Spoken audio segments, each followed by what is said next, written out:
বিতৰ্ক তথা প্ৰতিবাদকো নেওচি নতুন বছৰটোৰ প্ৰথম দিনটোত প্ৰস্তাৱিত নুনমাটি দীঘলী পুখুৰী সংযোগী মণিৰাম দেৱান পথৰ ওপৰৰ উৰণ সেতুৰ শিলান্যাস কৰে মুখ্যমন্ত্ৰী ডক্টৰ হিমন্ত বিশ্ব শৰ্মাই। উল্লেখযোগ্য যে এই উৰণ সেতুখনৰ নিৰ্মাণ সম্পূৰ্ণ হলে ই ৰাজ্যৰ ভিতৰতে আটাইতকৈ দীঘল উৰণ সেতু হিচাপে পৰিগণিত হ'ব। উৰণ সেতুখনৰ আধাৰশিলা স্থাপন কৰি এই উপলক্ষে আয়োজিত এক সভাত মুখ্যমন্ত্ৰীয়ে কয়, এই উৰণীয়া সেতুখন বামুণী মৈদামত আৰম্ভ হ'ব। বামুণী মৈদামৰ পৰা আহি এই উৰণীয়া সেতুখনে চানমাৰীৰ বৰ্তমানৰ উৰণীয়া সেতুখনত খুন্দা মাৰিব। খুন্দা মাৰাৰ লগে লগে ওপৰতে বৰ্তমানৰ ফ্লাইঅভাৰখন ডাঙৰ কৰি আমি ওপৰতে এটা ডাঙৰ ৰটাৰী নিৰ্মাণ কৰিম। অৰ্থাৎ আজি যিটো সৰু ৰাস্তা দি আমি ফ্লাইঅভাৰখন আছে, সেই ফ্লাইঅভাৰখন এখন ৰটাৰীলৈ ৰূপান্তৰ হ'ব, যিটো গুৱাহাটী ক্লাবৰ আমি যেনেকুৱা ৰটাৰী দেখো, ওপৰত এটা ৰটাৰী হ'ব। ৰটাৰী হোৱাৰ ফলত লাভ কি হ'ব যে বামুণী মৈদামৰ পৰা দীঘলী পুখুৰীলৈকে আহিব খোজা মানুহখিনি পোনে পোনে তেওঁলোকে উৰণীয়া সেতুখন দি আহিব।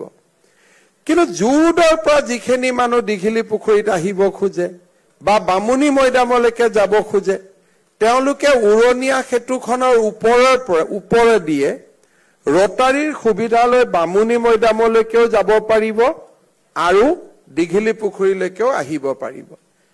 কিন্তু জুৰোডৰ পৰা অহা মানুহৰ কাৰোবাৰ কাম আছে শিলপুখুৰীত, কাৰোবাৰ কাম আছে নৱগ্ৰহত, তেওঁলোকে বৰ্তমানৰ উৰণীয়া সেতুখন দিয়ে নামি আহি তলৰ ৰাস্তাটো দি তেওঁলোকে গন্তব্যস্থান পাব। যেতিয়া আমি গুৱাহাটী ক্লাব আহি পাম, বৰ্তমানৰ যিটো লক্ষ্মীনাথ বেজবৰুৱা ষ্টেচুৰে যিটো ৰটাৰী আছে, তাৰ ওপৰত আৰু এটা ৰটাৰী নিৰ্মাণ হ'ব। সেই ৰেলৰ পুৰণা ফ্লাইঅভাৰখন ৰেলে আমাক কৈছে তাৰ ম্যাদ উকলি গৈছে। তাৰ জাগাত এতিয়া নেহেৰু ষ্টেডিয়ামলৈকে ওপৰেদিয়ে ডাইৰেক্ট এই ফ্লাইঅভাৰখন আগবাঢ়ি যাব। গতিকে যিসকলে উলুবাৰীত যাব খোজে তেওঁলোকে আকৌ ৰটাৰীটোৰ সুযোগ লৈ তেওঁলোকে উলুবাৰীলৈকে যাব, বা উলুবাৰীৰ পৰা আহিলেও ৰটাৰী দি তেওঁলোকে চানমাৰীটো যাব পাৰিব, দীঘলী পুখুৰীটো যাব পাৰিব। আমি আহি পেলাই দীঘলী পুখুৰী পালো। যিসকলে লতাশিলৰ পৰা আহিব তেওঁলোকে ওপৰেদি ফ্লাইঅভাৰত উঠিব পৰাকৈ তাত দুখলপীয়া এখন ফ্লাইঅভাৰ হ'ব। 4 লেন নহয় 2 লেন, যাতে তলৰ ৰাস্তাটো থাকে। কোনোবাই নামি যাব খুজিছে জজ ফিল্ডলৈকে, হেনৰিক কলেজৰ সন্মুখেদি তেওঁলোক নামি যাব। আৰু এক্সট্ৰা আম এটা ৰিজাৰ্ভ বেংকলৈকেও বৰ্তমান আমি য'ত মিটিং কৰিছো তালৈকেও থাকিব, যাতে ৰেল ষ্টেচনৰ পৰা অহা মানুহখিনি পোনে পোনে বামুণী মৈদামলৈকে গুচি যাব পাৰে। এনেকুৱা উৰণীয়া সেতুৰ কল্পনা আমি অসমে কৰিব পৰা নাছিলো। আজি মালিগাঁও আৰু জুৰোডৰ উৰণীয়া সেতুৰ সফলতাৰ পিছত আমি এটা দীঘলীয়া পৰিকল্পনা লৈছো। এই উৰণীয়া সেতুখনে সমগ্ৰ গুৱাহাটী, বিশেষকৈ নুনমাটিৰ পৰা দীঘলী পুখুৰীৰ গোটেই ট্ৰেফিক পথছোৱা আমাক অন্তত অহা 25 ইয়াৰ্ছলৈকে আমাক খালী কৰি পেলাব, যেতিয়ালৈকে আৰু কিবা নতুন চিন্তা আমাৰ নহয়। বহুত মানুহে মোক প্ৰশ্ন কৰে যে কষ্ট হ'ব, কষ্টটো হ'ব, কিন্তু এই কষ্টখিনি নকৰিলে 4 বছৰ পিছত এই ৰাস্তাটো দি গাড়ী নাহিব, গাড়ী ৰখি যাব। গতিকে বিকল্পটো নীৰৱে থকা নহয় যে কি হ'ব কি নহ'ব চিন্তা কৰি আমি যদি মনে মনে থাকো, 3-4 বছৰ পিছত নুনমাটিৰ পৰা দীঘলী পুখুৰী পাবৰ কাৰণে 2 ঘণ্টা লাগিব, আৰু গুৱাহাটী নতুন উৰণীয়া সেতু দি আমি সোনকালে গৈ ৰঙিয়া পামগৈ।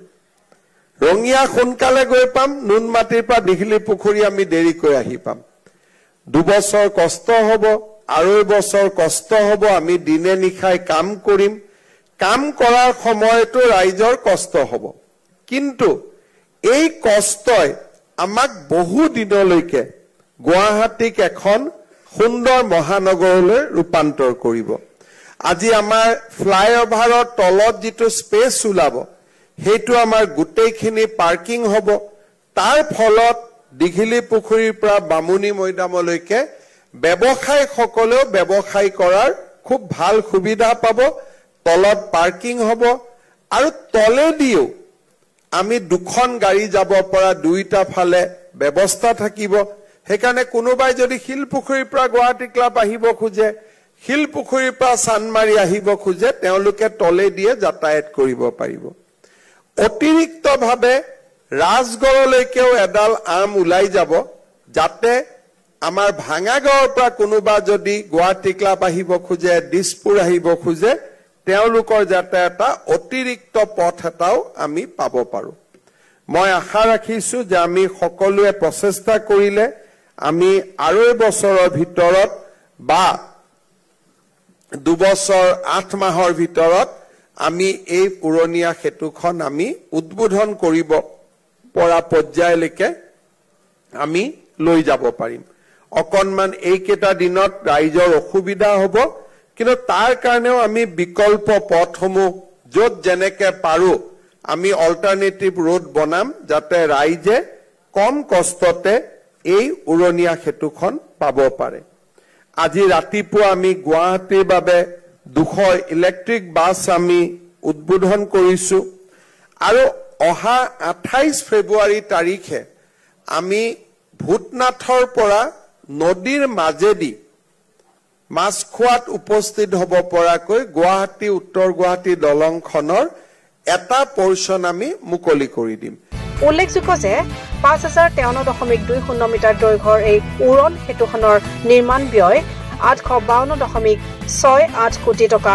ধাৰ্য কৰা হৈছে news desk report Assam times post